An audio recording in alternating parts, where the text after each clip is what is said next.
friends, welcome to Vijay Murali Kitchen. இன்றைக்கி எல்லாருக்கும் ரொம்ப பிடிச்ச வெஜிடபிள் கட்லெட் பண்ண போகிறோம். அதுவும் மரவள்ளி கிழங்கு சேர்த்து பண்ண கட்லெட். இது தக்காளி சாஸ் வச்சு சாப்பிடும்போது ரொம்ப டேஸ்ட்டாக இருக்குது. மரவள்ளி கிழங்குல விட்டமின் சி இருக்குது, கார்போஹைட்ரேட்ஸ் இருக்குது, அப்புறம் மினரல்ஸ்னு பார்த்தா பாஸ்பரஸ் இருக்குது. விட்டமின் சி நம்ம போன்ஸ்க்கு ரொம்பவே நல்லது. மரவள்ளி கிழங்க இந்த மாதிரி பீசஸாக வெட்டி தோலை எடுத்துட்டு குக்கரில் போட்டு வேக வைக்க போகிறோம். தோலை கத்தி வச்சு நல்லா இந்த மாதிரி வெட்டி எடுத்துக்கிடணும். உள்ளே ஒரு பிங்க் கலர் லேயர் இருக்கும், அதையும் சேர்த்து கட் பண்ணி எடுத்துக்கணும். குக்கரில் கொஞ்சமாக உப்பு போட்டு ஒரு 300 மில்லி தண்ணி ஊற்றி 8 விசில் வச்சு வேக வச்சேன்.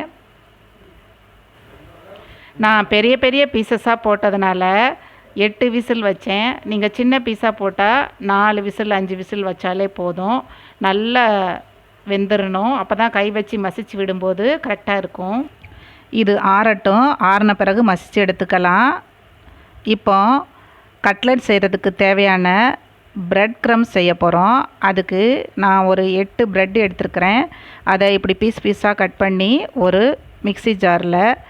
பெரிய மிக்ஸி ஜாரில் போட்டு அதை ஒரு 4 சுற்று சுற்றி அரைச்சிக்க போகிறேன். இந்த மாதிரி உதிரி உதிரியாக இருக்கிற மாதிரி குருணையாக இருக்கிற மாதிரி அரைச்சிக்கணும். ரொம்ப நைஸாக அரைக்கக்கூடாது. இதை ஒரு பேனில் 5லேருந்து 7 நிமிஷம் ட்ரை ரோஸ்ட் பண்ணிக்கணும். மீடியம் ஃப்ளேமில் வச்சு கைவிடாமல் கிளறி ட்ரை ரோஸ்ட் பண்ணிக்கணும். ப்ரெட்டு ரொம்ப மாய்ஸ்சர் இருந்தால் கூட கொஞ்சம் நேரம் ஆகும். இப்போ இதை வேறு ஒரு பாத்திரத்துக்கு மாற்றியாச்சு. இந்த சத்தம் இப்படி இந்த மாதிரி கேட்கணும், இந்த அளவுக்கு வறுத்துக்கிடணும். அவ்வளோதான், ப்ரெட் க்ரம்ஸ் ரெடி ஆயிடுச்சு. இப்போ கிழங்க மசித்து எடுத்துக்கலாம். அதில் நடுவில் இந்த மாதிரி வேர்கள் மாதிரி இருக்கும், அதை இதில் சேர்க்கக்கூடாது, தனியாக எடுத்து கீழே போட்டுறணும். இப்போ கட்லெட் செய்கிறதுக்கு தேவையான பொருள்லாம் பார்த்துடலாம். ஒரே ஒரு பெரிய வெங்காயம், 2 பச்சை மிளகாய், அரை குடமிளகாய் எல்லாத்தையும் பொடிசு பொடிசாக கட் பண்ணி வச்சுக்கணும். 6 பல் பூண்டு நல்லா தட்டி எடுத்து வச்சுருக்கிறேன். கிழங்கு இந்த மாதிரி நல்லா மசித்து வச்சுக்கணும். கையில் நல்லா ஒட்டுற மாதிரி தான் இருக்கும், நல்லா மசிக்கிடணும். அப்படி மசிக்க முடியலன்னா மிக்சியில் லேசாக சுற்றிக்கிடலாம். கொஞ்சமாக மல்லி இலை. இதையெல்லாம் வதக்கிறதுக்கு 3 டீஸ்பூன் கடலை எண்ணெய் எடுத்து வச்சுருக்கிறேன். 2 டீஸ்பூன் மிளகாய்த்தூள், 2 டீஸ்பூன் கரம் மசாலா தூள், 1/4 டீஸ்பூன் மஞ்சள் தூள், அப்புறமா ஒரு சின்ன பவுல் நிறையா பட்டர் பீன்ஸை பொடிசாக நறுக்கி வச்சுருக்கிறேன். அதுக்கப்புறம் ப்ரெட் க்ரம்ஸு, அடுத்து மைதா மாவை தண்ணியில் கரைச்சி வச்சுருக்கிறேன். அதுக்கப்புறமா 2 பெரிய காரட்டு பொடிசாக நறுக்கி வச்சுருக்கிறேன். அவ்வளோதான் இதுக்கு தேவையான பொருட்கள். இப்போ இதை செய்ய ஆரம்பிச்சிடலாம். ஒரு பேனில் 3 டீஸ்பூன் கடலெண்ணெய் விட்டு எண்ணெய் சூடானதும் நறுக்கி வச்சுருக்கிற வெங்காயம் போட்டு 2 நிமிஷம் மீடியம் ஃப்ளேமில் வதக்கிக்கிட்டால் போதும். 2 நிமிஷம் வதக்கினா போதும், ரொம்ப நேரம் வதக்க வேண்டாம். இப்போ பூண்டு தட்டி வச்சுருக்குறோம் இல்லையா, அதையும் இது கூட சேர்த்துக்கலாம். அதுவும் ஒரு நிமிஷம் நல்லா வதக்கிக்கிடணும். அதுக்கப்புறமா பச்சை மிளகாய் சேர்த்துக்கலாம். அதை 1 நிமிஷம் வதக்கி விட்டுட்டு இப்போ வெஜிடபிள்ஸ் எல்லாம் ஒன்று ஒன்றா சேர்த்துக்கலாம். முதல்ல பட்டர் பீன்ஸ் சேர்த்தாச்சு, அதுக்கப்புறமா காரட்டு, அதுக்கப்புறமா குடமிளகாய். இதை ஒரு 2 நிமிஷம் நல்லா வதக்கி விடணும். லேசாக உப்பு போட்டுக்கலாம், இதுக்கு தேவையான உப்பு. உப்பு சேர்த்த பிறகு 2 நிமிஷம் நல்லா ஒன்று போல் கலந்து கிளறி விட்டுறணும். காய்கறிகளை சேர்த்த பிறகு ஒரு 3 நிமிஷம் நல்லா வதக்கிக்கிடணும். அதுக்கப்புறமா 1/4 டீஸ்பூன் மஞ்சள் தூள், 2 டீஸ்பூன் கரம் மசாலா தூள், 2 டீஸ்பூன் மிளகாய் தூள் எல்லாத்தையும் சேர்த்து நல்லா ஒன்று போல் கிளறி விட்டு வதக்கணும். மசால் பொடிகளை போட்டு 2 நிமிஷம் நல்லா வதக்கி விட்டுட்டு ஒரு 100 மில்லி தண்ணி ஊற்றி நல்லா கிளறி விட்டு அதை மூடி ஒரு 5 நிமிஷம் போல் மீடியம் ஃப்ளேமில் வேக வைக்கணும். 5 நிமிஷம் ஆயிடுச்சு. இப்போ திறந்து பார்க்கலாம். தண்ணி வற்றிடுச்சு, நல்லா வெந்துருச்சு. இப்போ மல்லி இலை தூவி அதையும் ஒரு நிமிஷம் வதக்கி விட்டுக்கலாம்.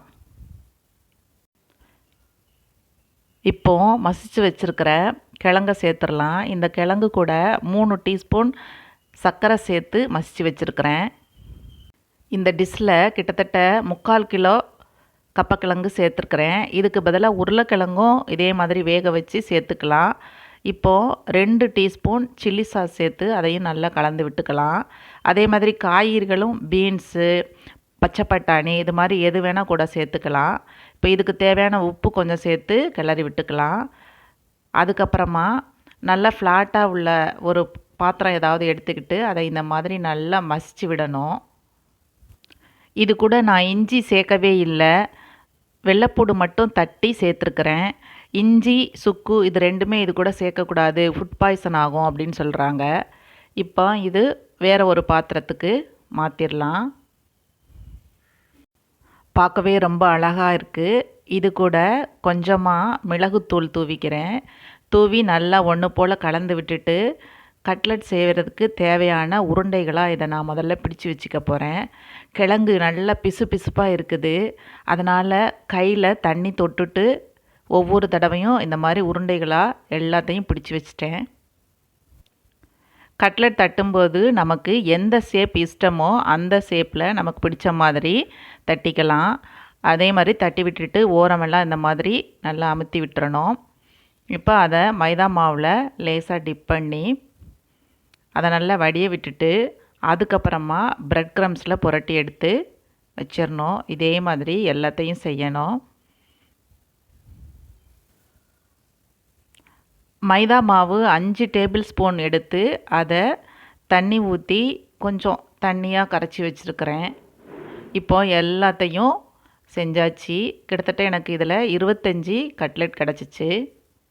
மைதா மாவு கரைச்சி வச்சுருக்கும்போது தேவைன்னா லேசாக அதில் உப்பு சேர்த்துக்கலாம். அதே மாதிரி பிரெட் க்ரம்ஸில் கூட லேசாக உப்பு சேர்த்து நம்ம ஃப்ரை பண்ணிக்கலாம். இப்போது எண்ணெய் காஞ்சிருச்சு, அதில் இந்த கட்லெட்டுகளை போட்டு பொரித்து எடுத்துடலாம். எண்ணெய் நல்லா காஞ்சதுக்கப்புறம் மீடியம் ஃப்ளேமில் வச்சுக்கோங்க, வச்சு பொறுமையாக பொரித்து எடுக்கணும். அதே மாதிரி ரொம்ப எண்ணெய் ஊற்றணும் அப்படின்னு அவசியம் இல்லை. கட்லெட்டுகள் பாதி அளவுக்குங்கிற அளவுக்கு சேலோ ஃப்ரை பண்ணிக்கலாம், இல்லை நிறைய எண்ணெய் ஊற்றி டீப் ஃப்ரையும் பண்ணிக்கலாம். நம்ம இஷ்டம்தான் அது. ஒவ்வொரு சைடும் வேக வைக்கிறதுக்கு கிட்டத்தட்ட 4 நிமிஷம் ஆகுது மீடியம் ஃப்ளேமில். இதே மாதிரி பொறுமையாக 2 பக்கமும் 4 நிமிஷம் வேக வச்சு எடுத்துக்கலாம். அழகான கட்லெட்டுகள் நமக்கு ரெடி. இதை நீங்களும் வீட்டில் செய்து பாருங்கள். கப்பக்கிழங்கு நல்ல நோய் எதிர்ப்பு சக்தியை கொடுக்குற ஒரு பொருள். இதில் நிறைய டிஷ்ஷஸ் செய்யலாம். இப்போது இதை டேஸ்ட் பண்ணி பார்த்துடலாம். சூப்பராக இருக்குது. இதை தக்காளி சாஸ் தொட்டு சாப்பிடும்போது இன்னும் டேஸ்ட்டு அருமையாக இருக்கும். இந்த மரவள்ளி கிழங்குல நிறைய டிஷ்ஷஸ் செய்யலாம். இந்த வீடியோ உங்களுக்கு பிடிச்சிருந்ததுன்னா விஜய் முரளி கிச்சனுக்கு சப்ஸ்கிரைப் பண்ணுங்கள், லைக் பண்ணி ஷேர் பண்ணுங்கள். தேங்க்யூ.